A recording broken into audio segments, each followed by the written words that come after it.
Hello बच्चों, let us read the question and the question says that fat is present in which part of the neuron?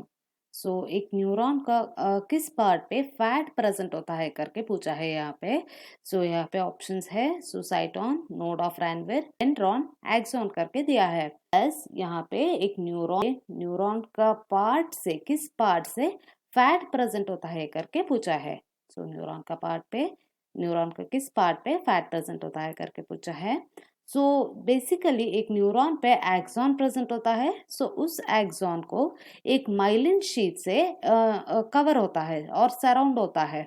So the axon is surrounded with a myelin sheet. So hence उसको हमें क्या कहता है, myelinated axon कहता है. सो इस myelinated axon को किस शीट से कवर होता है, माइलिन शीट से कवर होता है. So this myelin sheath acts as an insulator. So ये एक इंसुलेटर की तरफ से एक्ट करता है. So this basically stores the fat. So ये एक fatty material है and hence this acts as an insulator and the conductor. So ये एक insulator and conductor की तरफ से एक्ट करता है.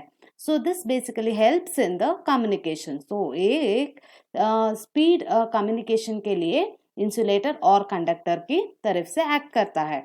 So this axon contains the myelin sheet. So उसको हमें क्या कहता है, माइलिनेटेड एक्सॉन कहता है.